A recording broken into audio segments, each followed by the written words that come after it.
And she says, "Well, that's a matter of conscience, sir." And the governor replies, "Your conscience you must keep, or it must be kept for you." Wow.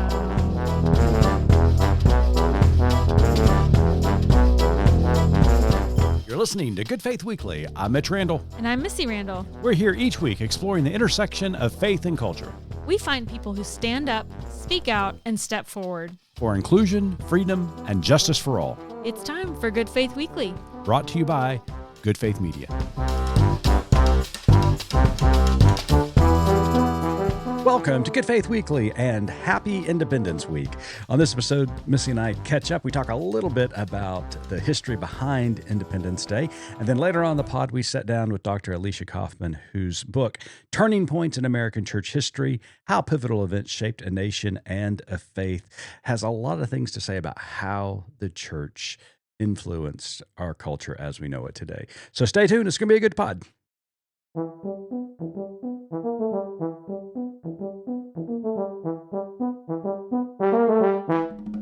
Hello there, Missy. Hey, how are you? I am well, and you? Well, I am either lucky or cursed, and I'm not sure which yet. Or both?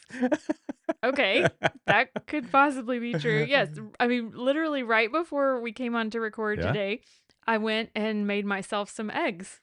Yes, I heard and smelled the eggs wafting into my office. I know. They were delicious. Anyways, I, for the first time in my life, got a double yolked egg. No! Wow, that's big. I did. I know other people say that it's happened to them a lot and Yeah, whatever. Let's go buy a lottery card. Okay, but here's the thing. Here's the thing. So I, of course, consulted the expert, which is Google. Yeah. And it could mean luck in terms of prosperity, fertility, or even the imminent arrival of twins. Yeah, Or- no. Hard pass. Or in some traditions, it can be viewed as a warning of death. So at this point, Well, I'm honestly questioning which one of these would be the Oh my- lucky part and which one would be the unlucky part. Because if you're talking about having twins versus, escaping the reality we're living in, I'm kind of like torn. Yeah. Well, according to Senator Joni Ernst, we're all going to die. So That's right. I heard that. I heard that she has declared that and let us all know that we are yet mortal beings. So Okay. anyways, that literally just Wow. happened and it sent me scrambling to find out. Oh, Wait a minute. You see what I did there? I see what you did there. Wow. Bringing the jokes. That was a mom joke. Anyways, so happy Independence Day. Yes. Happy Independence Day all across this great country of ours. People are celebrating the 4th of July.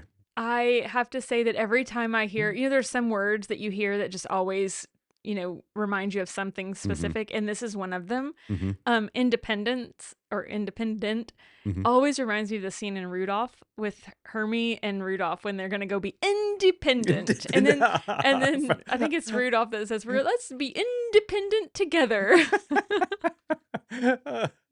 Oh, I haven't thought about that in a long time. Yeah, speaking of movies, when I think about the 4th of July, for some reason, I always think about The Sandlot. It's a great movie centered yeah. around 4th of July. And of course, kids playing baseball and The Sandlot, just one of my all-time favorites. So I have to confess that the 4th of July is truly probably my second least favorite holiday. God, you're so un-American. I know. And people are going to gasp and think I'm not patriotic. This is not the case You at celebrate all. the independence of Texas before the country. Okay, we're going to get to that in a moment.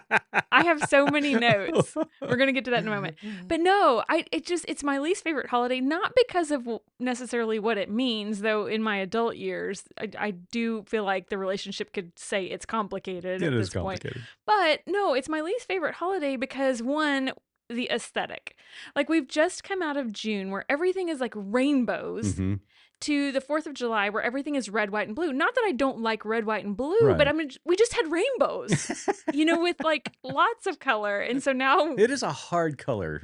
yeah. So transition. the other thing is the desserts. Mhm. I am it's a very blueberry, strawberry, Cool Whip, angel food cake holiday, right? It is indeed. And those are all my least favorite. Right. Like if you put desserts out on a table, that's going to be the last thing I You're go a chocolate for. girl. We know I'm a this. chocolate apple spice. I'm a Yeah. fall sort of dessert girl. So that's another reason. The other reason, of course, it's hot. There's a lot of mosquito spray involved, so that just is irritating. But as a child, that was always the signal of the downside of summer. Yeah, it And so it is. just like, I don't know, I've always all my life dreaded the 4th of July. And Yeah. it's just because of that, because I knew that come July 5th, everything switched gears to back to school. So, When- I don't know. I just have this kind of like weird, like I said, it's my second least favorite holiday. Now you're supposed to ask what my first. Whoa, what did you? I'm sorry. Okay. I was still letting you go on about why you didn't like this holiday. But what is your first? What is your most favorite holiday, Missy? No, my least What is favorite. your least favorite holiday? So that would be Valentine's Day. That is, I can confirm. Yeah, and similarly, the aesthetic, pink and green. I mean, no, not pink. Pink and green. Why did I say pink and green? You know what? I'm on a wicked kick right now. No, red and pink. I just feel like I just don't love the aesthetic. I don't love all the sugar candy. Again, I'm more of the chocolate girl. So, Yes. So yeah. Okay, so out with 4th of July and out with Valentine's Day. Yes. No independence, no love for Missy. Oh yeah. And there's our new There t-shirt. you go. There you go. I think that's true. But yeah, every year it does kind of feel like I'm being invited to a birthday party, for someone that I just have really complicated feelings for.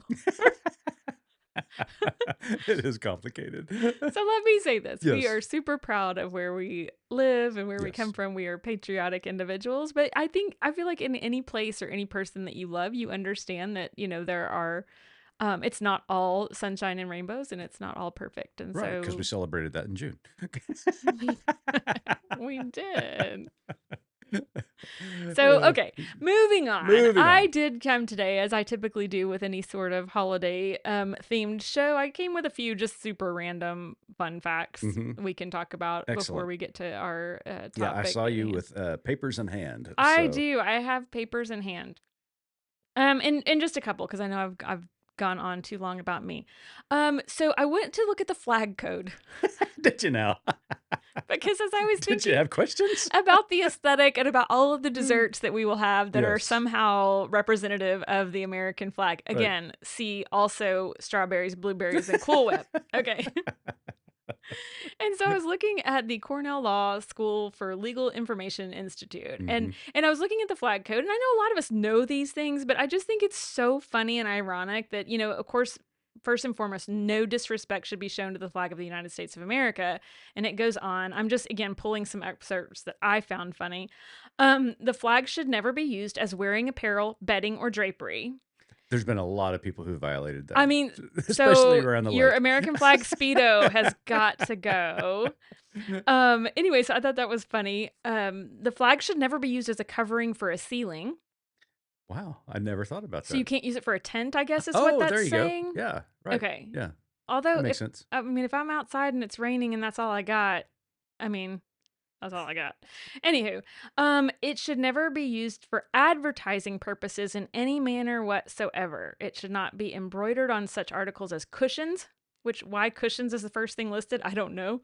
Man, there are a lot of retailers that are violating the, Exactly. the flag Or code. handkerchiefs and the like, printed or otherwise, impressed on paper napkins or boxes or anything that is designed for temporary use and discard.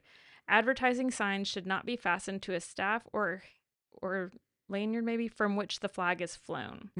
Anyways, very interesting. Yeah. So Lots of violations going on out there. So there are some people I'd like to have a word with. No part of the flag should ever be used as a costume or athletic uniform.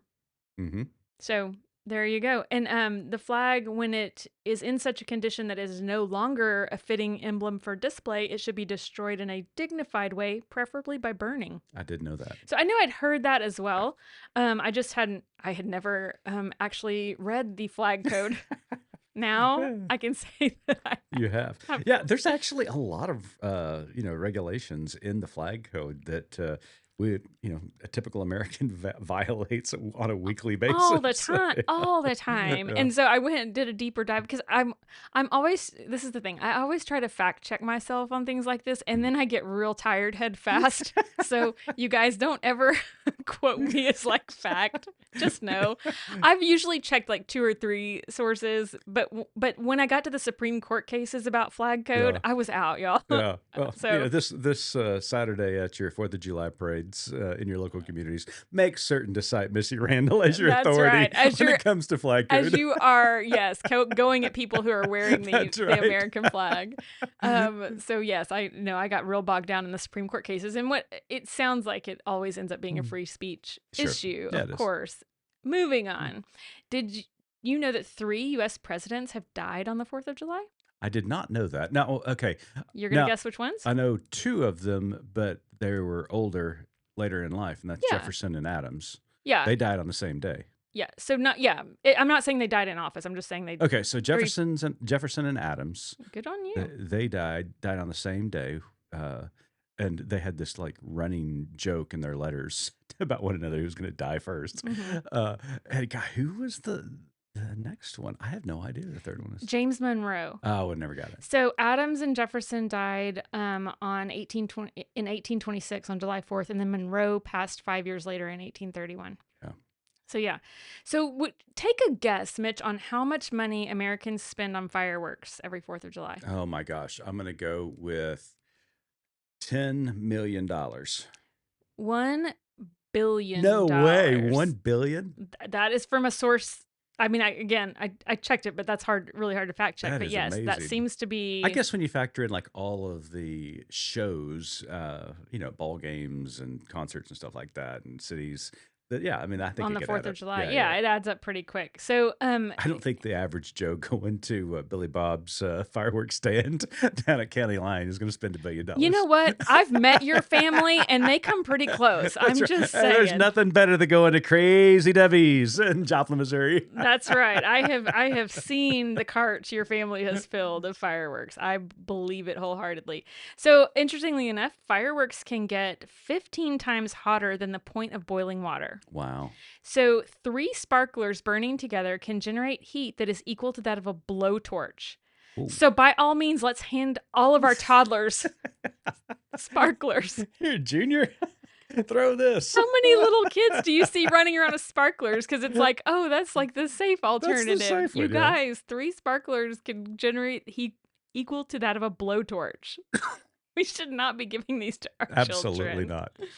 Anyways. Wow. Well, those are interesting. Yeah, I thought so too. So as we are celebrating Independence Day, I know that this is a time that you love because it's a time we do get to talk about American history. Yes. We get to talk about the separation of church and state and all of your kind of heroes in that study. I know this is just your happy place, this topic. So with that, I'm going to kind of turn it over to you as we talk about our interview today and Independence Day. Yeah, we thought it would be a good idea to have a historian on this week that would Americans celebrate their independence. So we invited Dr. Elesha Coffman on the pod to talk about her book, Turning Points in American Church History, How Pivotal Events Shaped a Nation and a Faith. And yes, I'm kind of geeking out a little bit because this week, all of the things that I have studied throughout my career, my doctoral dissertation was upon religious liberty and church-state separation.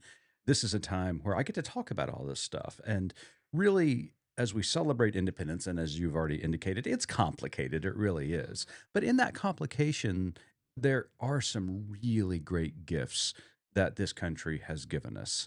And there's nothing greater than religious liberty and church-state separation. And so that's one of the things I'm really excited about talking about. So talk to us about some, let's do a brief lecture today, Professor. Okay. Yes. Brief. So I know you could name so many characters, but who were some pivotal sort of characters that come to mind for you today when talking about this subject? Yeah, I mean, it really begins in pre-colonial days and then colonialism. In the interview today, we talked to Professor Coffman about Roger Williams, Mary Dyer, Anna Hutchinson, that crew in the Massachusetts Bay Colony that really set the stage for what later would become religious liberty and church-state separation. But move the story forward a couple of hundred years, well, actually a little over 100 years after the American Revolution, and the patriots win, the soldiers are victorious, and Britain is kicked out of the colonies. That's when the real hard work begins of forming a country. And you can see all about this in Hamilton, the musical. I've heard of it. But the first thing that the founders wanted to address was religious liberty, and the first 16 words of the Constitution deal with religious liberty and making certain that people are free to practice their religion as their conscience dictates, and that the federal government does not establish a religion that everybody must cow down to. And so Have you let our officials know that I, today? I am trying to Okay. every day of my life, Okay. Missy. Just wondering, just curious. So as they were forming the United States Constitution, you had these great characters that some people may have never heard of, and like Isaac Backus, who was a Baptist minister in Boston, is lobbying Adams and others up in Massachusetts to make certain that religious liberty is a protected right for all citizens, because back then, Baptists, even 100 years ago, and Quakers were not welcomed in those communities, and they couldn't practice their faith as their conscience dictated, and they were taxed for it, and they were ostracized for it, and in Mary Dyer's case, they were killed for it. And so Bacchus, even in the late 18th century, early 19th century, is advocating for religious liberty in Boston. And he and two other compatriots are going around New England preaching a gospel. In fact, were arrested for, and get this, the charge was preaching a gospel contrary to that of the state. And that's a little cringe. It is a little cringe, yes. And so, you had Bacchus up north, but then in the South, Jefferson's good friend is John Leland, who's a Baptist minister in Virginia. And of course, Leland's good friends with Jefferson and Madison, and both of them, had already advocated a strong position in Virginia for religious liberty. And so those characters, two Baptist ministers, one in the North, one in the South, are really instrumental in lobbying and encouraging our founding fathers to include those first 16 words in the Constitution. And they did. And it was just absolutely brilliant. It is still, I think, probably the greatest gift that America has given the world. Now, has it been complicated? Yes. Is it complicated today? Yes. But when religious liberty is instilled into the fabric of our being and existence as a society and culture, it is a really good thing. Unfortunately, Missy, there are some who try to impose their type of religion upon others in government. Hence, there was a little case that was filed this week. I was going to say, that was what I was going to interject, is there is a push to teach a different sort of history. Correct. And before you talk about this case, I will circle back to what I said in the beginning about, you mentioned Texas. And so during my Googling for fun facts, and in light of this case you're about to talk about, I just wanted to give a real world example of something that happens when you teach children incorrect history. In Texas, we were taught that the Texas flag is the only one that you can fly at the same level as the United States flag. Why is that? Because Texas was once a country and independent. And so therefore we always retain the right to fly. I say we because I am Texan. Yeah. Can you actually hear my eyes rolling? Yes, in the back of my I'm head? watching it in real time. So yes, we're taught that from an early age. Yeah. So I just was looking that up, in my Googling, and learned that is not, in fact, true. Not the case. It is not true. So, it's silly, but it's also an example of this is what happens when you teach kids. And I thought, okay, maybe this is just my thing. Maybe I heard that somewhere. And no, I mean, there's ample, articles and things online talking about this is one of the first lessons kids get in Texas in schools. Yeah. Is that we, we're able to fly the flag at the same height as the United States flag. It is not true. That any state can fly their flag at the same height. Now, if you fly them together on the same pole, the state's flags have to be below, and that is also true in Texas. Anywho, that's just an example right now today in the year of our Lord 20 and 25 where I found out something that I was taught in school is not true. That hurt your Texas heart. I mean, I'm not gonna lie. It kind of did. That's so funny.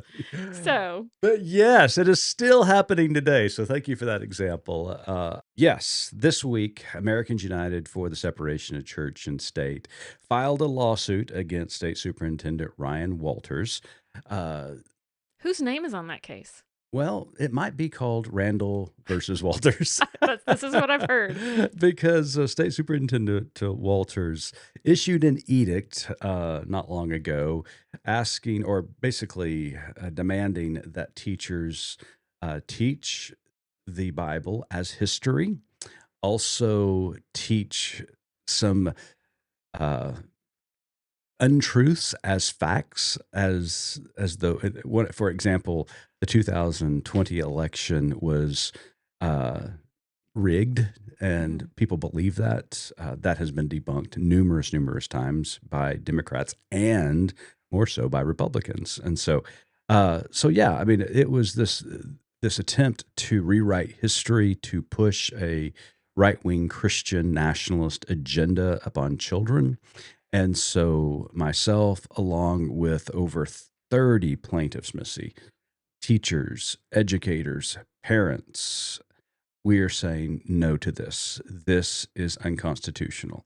Not only is it unconstitutional, it's just wrong to teach children untruths, and it's a violation of my conscience as a Christian, because I believe the Bible is a theological book. It is not a history book. It points us to a theological truth, as I understand it. Mm-hmm. And to treat it as just a mere history book violates my conscience and my understanding of what I think the Bible truly means. And then, of course, as it is cited in the press release by AU, culturally, this is really problematic for me yet again because of my ancestry. My great grandmothers, I've told this story umpteen times, was in a boarding school and forced to worship the Christian God because Christian missionaries made her do so at the funding of the state. And so lots of violations. And so I'm excited and honored to be a part of this. I wish we wouldn't have had to file it, but we did. But here we are, once again, fighting untruths and trying to demand that church and state remain separated so that religious liberty can be had by all people. That simply means that people can worship God and practice their faith as their conscience dictates, or they can choose not to. That is the American way. We can be independent together. Look at you bringing it around. And with that, I'm going to tie that nice little bow and we can pivot to the interview. That's right. So yeah, we talk about that and much more with Dr. Elesha Coffman as we discuss her book, Turning Points in American Church History, How Pivotal Events Shaped a Nation and a Faith. We'll be right back. As a former college baseball player, I know firsthand the challenges athletes face.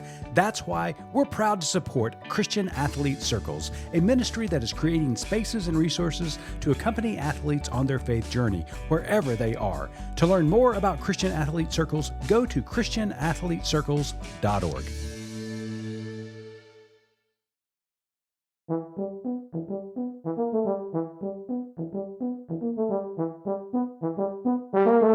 Welcome back to Good Faith Weekly. On this episode, we've got a very special guest with us. Dr. Elesha Coffman joined Baylor University as an assistant professor of history in 2016. She earned a BA at Wheaton College, an MA and Ph.D. degrees from Duke University. She also spent a year as a fellow at the Center for the Study of Religion at Princeton University. Before graduate school, she worked at Christianity Today International as managing editor of Christian History magazine. Dr. Coffman writes on religion and media in American culture. This week, as Americans celebrate their independence, we thought it would be a thought-provoking idea to have Dr. Coffman on the pod to discuss her book, Turning Points in American Church History, How Pivotal Events Shaped the Nation and a Faith. Dr. Coffman, welcome to Good Faith Weekly. Thanks so much for having me. I'm looking forward to our conversation. Now, before Missy's got the first question, but I do have to say this to get everything just started on the right foot. I am a huge fan of Christian History magazine. I have been reading it for decades now. It is just, I'm kind of geeking out, to be quite honest with you, because it's such a good magazine. I didn't tell you about this, but yeah, it is such a good magazine. So when I found out that you were the managing editor at one time, I got really excited. So kudos to all your work on church history. Well, thanks. Yeah, if you were reading in the late 90s, that was my era. Indeed, I was. Absolutely. That's not what I was doing in the late 90s, but that's a conversation for Well, another time. you may have had a life back then. Probably. I was learning about church history. So back to the topic at hand, Yes, the yes. birthday we are celebrating this week. Dr. Coffman, your book was published back in 2024, and you know that it's a book about turning points in American church history, not necessarily, an account of the country at large. So what inspired you to write a book specifically about church history and the ways that the church has shaped our nation? This was a book that I needed for where I was teaching then. I was teaching at the University of Dubuque Theological Seminary, and every fall I taught a class on early and medieval church history, and every spring I was supposed to get from the Reformation through modern Europe and all of US church history, and we had 12-week semesters. Wow. And my training is in American church history. We had a whole class at that at Duke Divinity.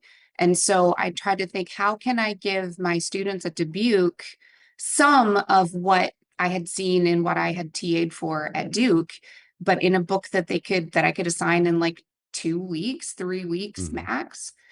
And not as an undergrad, I thought I hated history all the way up through undergrad. But when I was editing Christian History magazine, despite not having an academic background in the topic at all, I went back down the street from the Christianity Today offices to Wheaton College to take a few graduate classes. And I took a church history class with Mark Knoll. And he had just published his book, Turning Points, a survey of all of church history. And so, fast forward, I was at Dubuque thinking, I wish there was a Turning Points type book, pretty easy to read, but just on American church history. And I asked the publisher, do you have one? Is somebody going to write that? No, I haven't really talked about it. I talked to Mark Knoll. Are you going to write it? No, he didn't have any plans to. Would you be okay if I did? And so that's where this book came from. Truly trying to be useful in pastoral formation. But I felt really strongly that particularly people who are going to be training for ministry in the United States needed to know some American church history to understand the context that they were going to be working in. Absolutely. So how did you decide upon the turning points that you were going to focus in on? It started with a phone call with Mark Knoll. Yeah. If you were going to write a Turning Points in American history, which ones would you do? Took my notes on that call and then ended up shifting somewhat. I wanted to have a lot of different dates that didn't all bunch up somewhere. Right, so right. I was trying to kind of string them along as beads on a timeline. I wanted geographic diversity, different denominations, religious traditions. I wanted to highlight different themes at different times. So some of the turning points are quite significant in and of themselves, like the Azusa Street revival that began the tradition that we know as Pentecostalism. That one clearly an event, clearly related to church history, very easy to peg for a specific date. There were some other things I wanted to talk about, U.S. foreign missions, and there were a few different dates that I could have pegged that to. But it happened to work out best to have it in the late 19th century and talk about U.S. empire in other ways as well. It was a combination of the stories that I wanted to tell and balanced coverage. Again, imagining for myself or someone else teaching this material, what would be a nice pace and sequence for a semester-long or 2-week-long examination of American church history. Yeah, working through the book, Dr. Coffman, it was an interesting reminder about how the American church has shaped the nation, even before 1776, and all that transpired up to independence, and then, of course, after independence, that the church has always been influential in shaping the course of history. And there's always been that tension, and we'll talk about that here in a second, that tension between separation in church and state and the influence of the church has up on the country. But I think you did a really nice job in the totality of the narrative pointing out these turning points, as you call them, within history. So before we get into specifics that you talk about in the book, I want to ask you about a reoccurring theme that I saw throughout the book. At Good Faith Media, we frequently discuss how America was built on stolen lands and stolen labor. As you begin to examine these turning points, you refer to the Papal Bull of 1493, which established the doctrine of Christian discovery and set the tone for what would later become manifest destiny. So, how significant was that moment in 1493 on another continent in establishing what John Winthrop would later call America being the new city on the hill? That is a really important and complicated topic. Uh, Documents, specific pronouncements, they can be really important, but it's not just because somebody said something, then that's true for everyone going forward. The early American Protestants kind of didn't care what a pope had said. Hmm. Um, but and a lot of the Catholic explorers before that, some of them cared and some of them didn't. When they were told these indigenous people, they're human, they are as fully human as you are, you need to bring the faith to them. Some of the we mean colloquially we would think of them as conquistadors, but there's a whole bunch of different people from different European lands exploring various places. Some of them were very good about seeing indigenous people as fully human, and some of them weren't because it was more advantageous to them to just exploit the people and the land. Certainly, the idea that white Christian Europeans were superior to everybody else. And so they got to bring lots of privileges with them wherever they went. Whether those white Europeans had ever heard of papal bulls or not, it kind of didn't matter. They pretty much all brought that attitude with them everywhere they went. Hmm. And some of them, a few of them, encountered indigenous people and rethought their own ideas about their superiority, their own ideas about, well, I can take whatever I want because I'm who I am. Um, More of those white European descended Christians constantly found ways to justify what they wanted to do anyway. And they would find something in scripture or Christian tradition that would give them that permission. They would ignore anything from scripture or Christian tradition that did not give them that permission. Yeah, I mean, for me, it set the tone all across Europe about the supremacy of European values, of European identity, and so I agree wholeheartedly with you that there were a lot of Protestants that didn't really care whatsoever what the Pope had declared, but at the same time, this is pre-Reformation, and what we know about the Reformation, that while there was a rejection of corruption and some theological tenets, there was also they also kept a lot of the same attitudes that European Christianity upheld, and so we see that obviously in England and other countries on the continent. And so I guess that's, to me, as I was reading these stories, especially later on in the book when you talk about. Uh,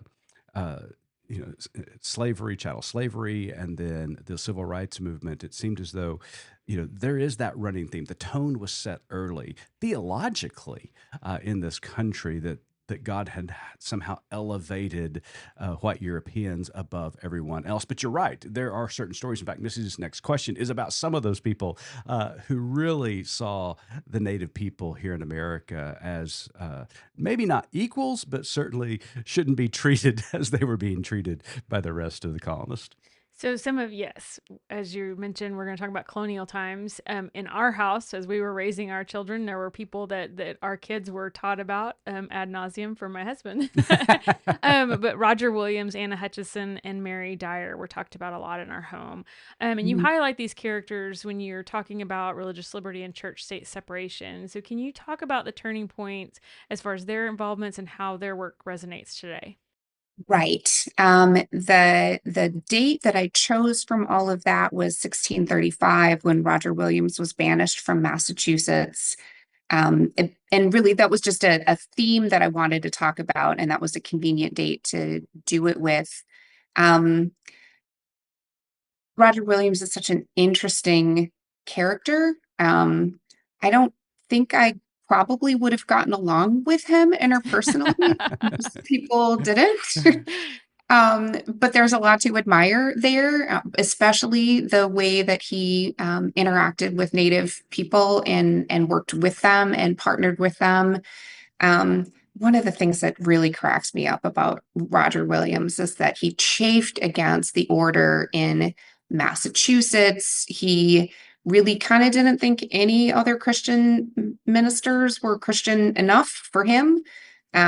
He wanted to have more individual rights for himself and for some others.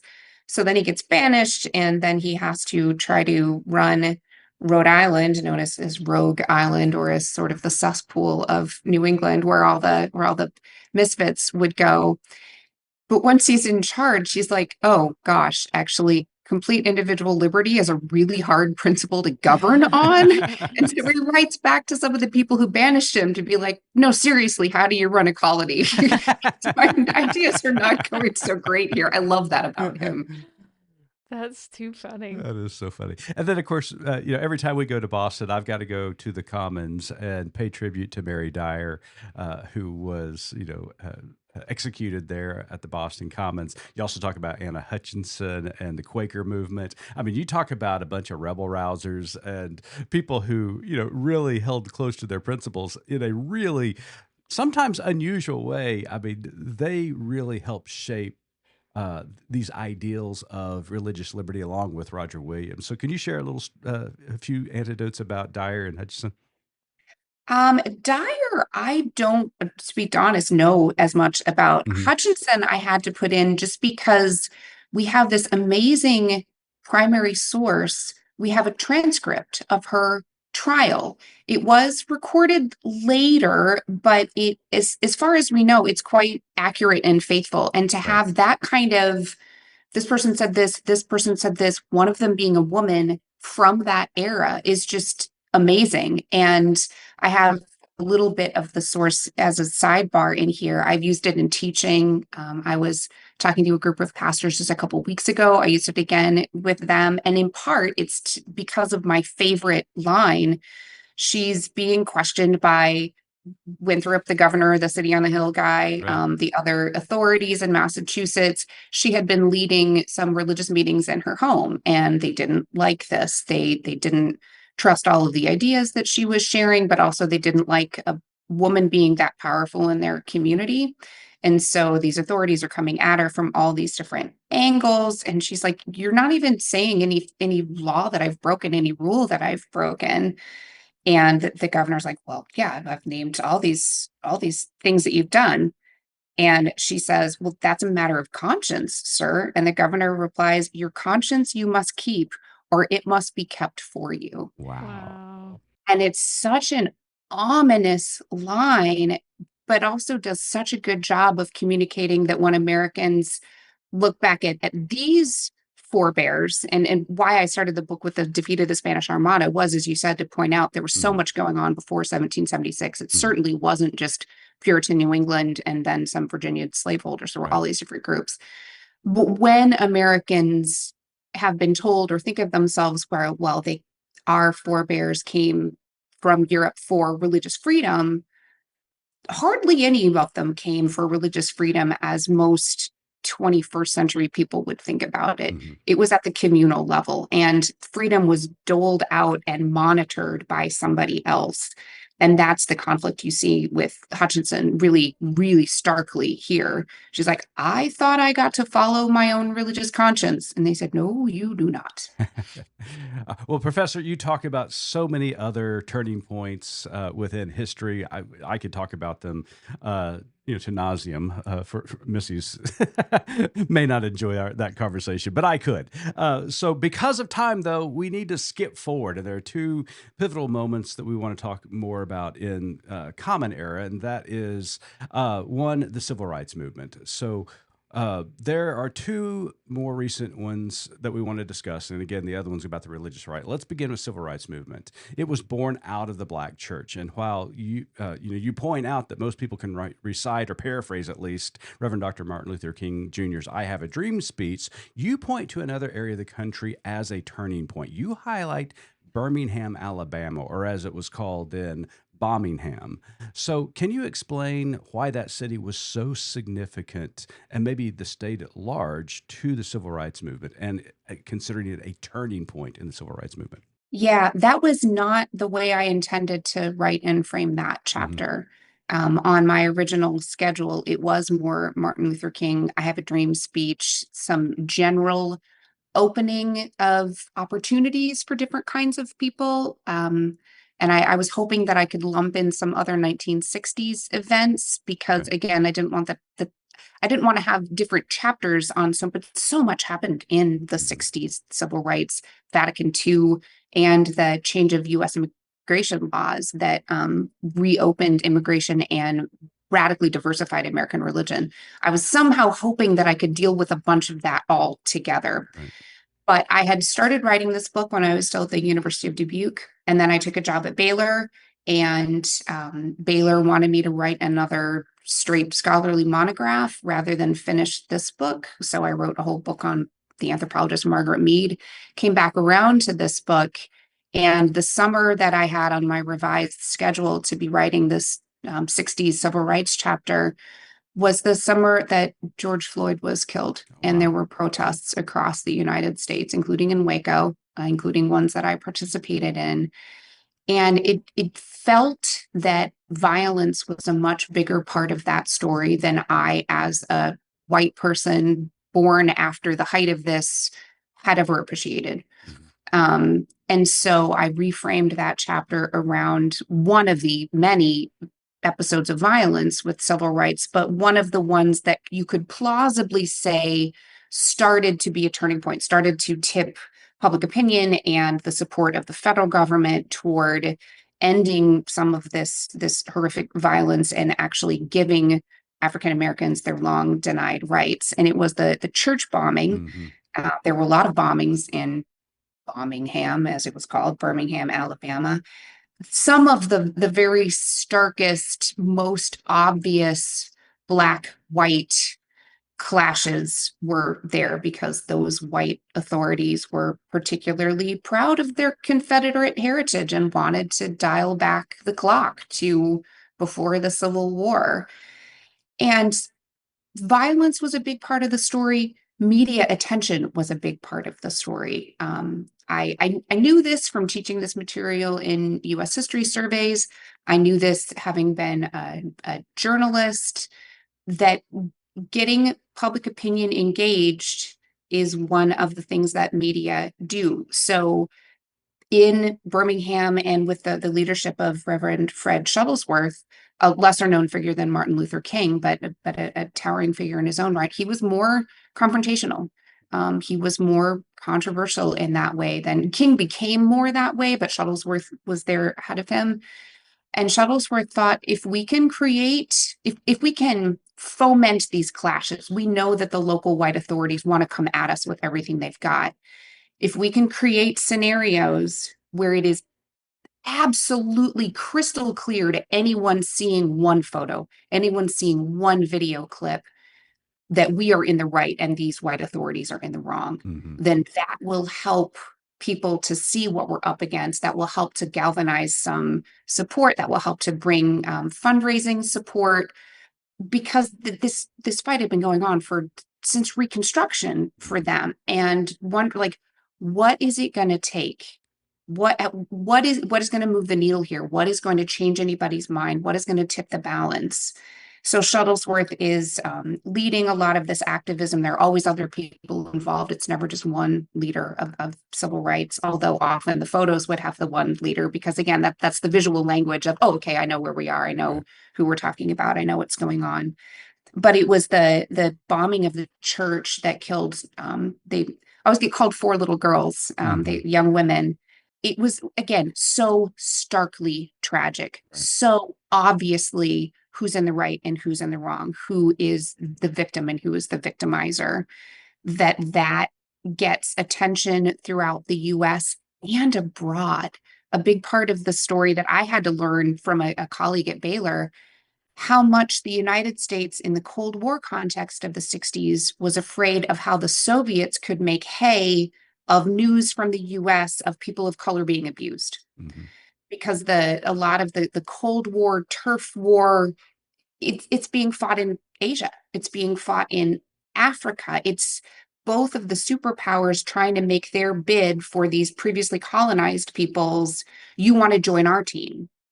And part of the Soviet pitch was, you want to join our team because look at how the United States treats their own people of color. You can't trust them. Look what they do in their own states. Clearly, you're going to get a better deal from the communists than you are from them.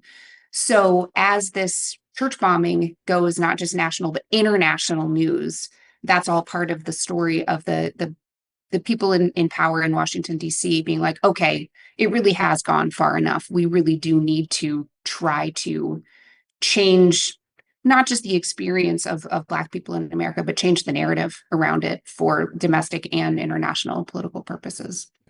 It really was amazing, all the history that unfolded in Birmingham, around Birmingham, because, I mean, Shuttlesworth himself is a survivor of a bombing. Missy and I actually had the privilege of going to his church a few years ago and sitting at the feet of the current pastor and learning the story and hearing from him. Of course, the 16th Street bombing, the protest that happened there in the park, Selma, just outside of Birmingham, and then, of course, on to Montgomery. It was just really an amazing, you did a good job of detailing all of that. And I think you're right. Birmingham was a pivotal moment, a turning point, because you can even hear Dr. King's tone change after the 16th Street bombing in his sermons. I mean, he is upset. He is angry. And that comes across even in his preaching. So yeah, I wholly agree with the bombing. I will say this is the first time I've heard about many of the things you're mentioning, but this is the first time I've heard somebody talk about it on a global stage. Yeah, I hadn't heard that of either. how that plays into. That is fascinating. And I really want to camp out there, but we will move on. So you also address the rise of the religious right. And there are two specific turning points that both happened in my home state of Texas with two presidential candidates. The first one being John F. Kennedy addressing ministers in 1960, and the second being Ronald Reagan addressing ministers in 1980.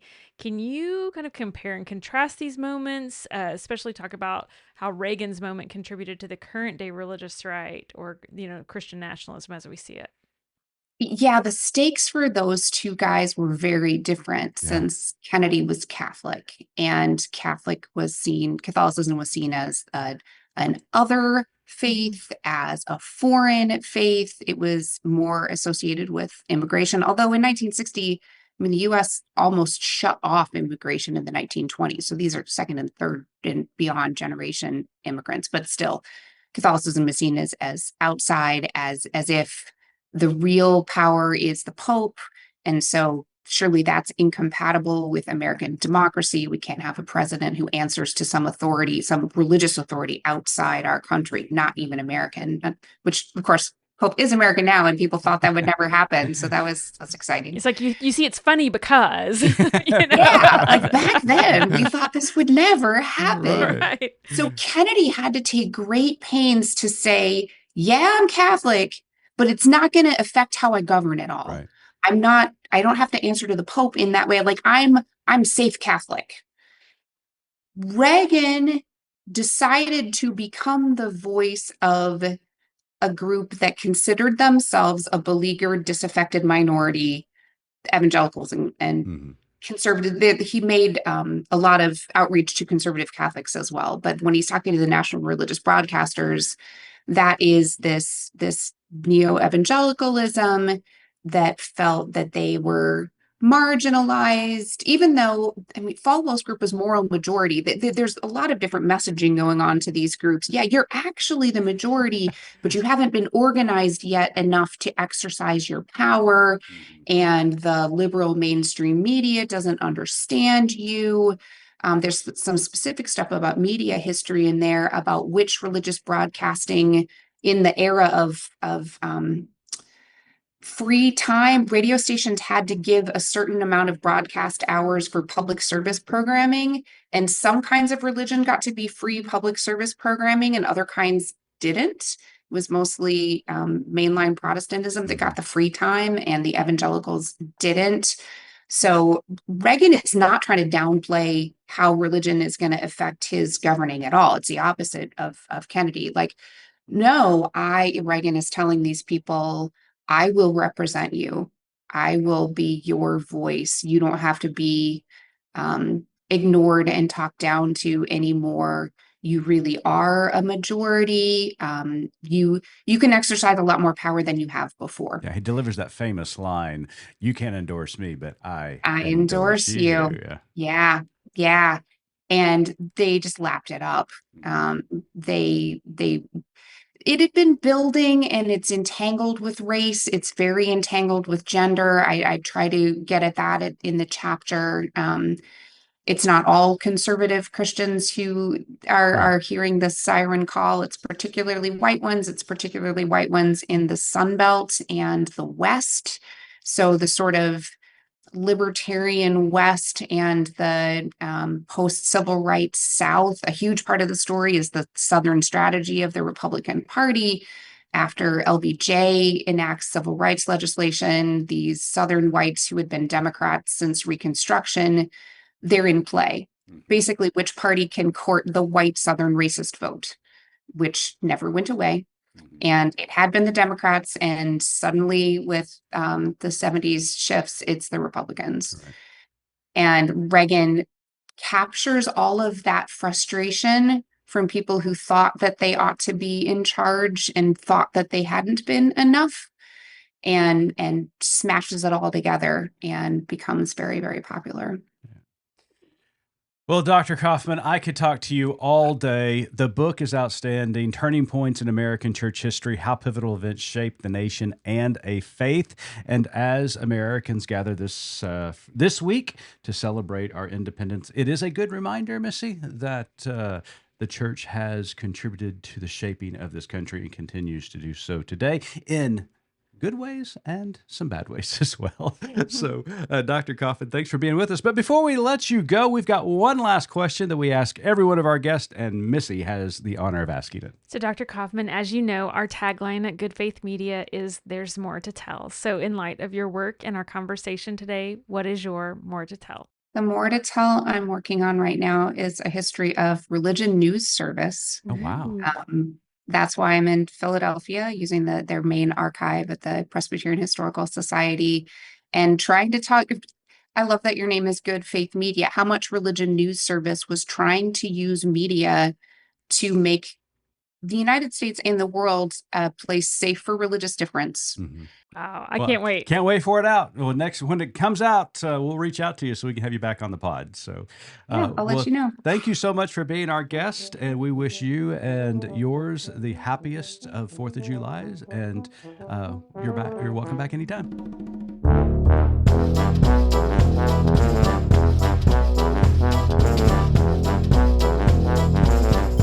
You've been listening to Good Faith Weekly, hosted by Mitch and Missy Randall. This weekly podcast from Good Faith Media discusses matters of faith and culture. Subscribe wherever you get your podcast and give us a like and a glowing review.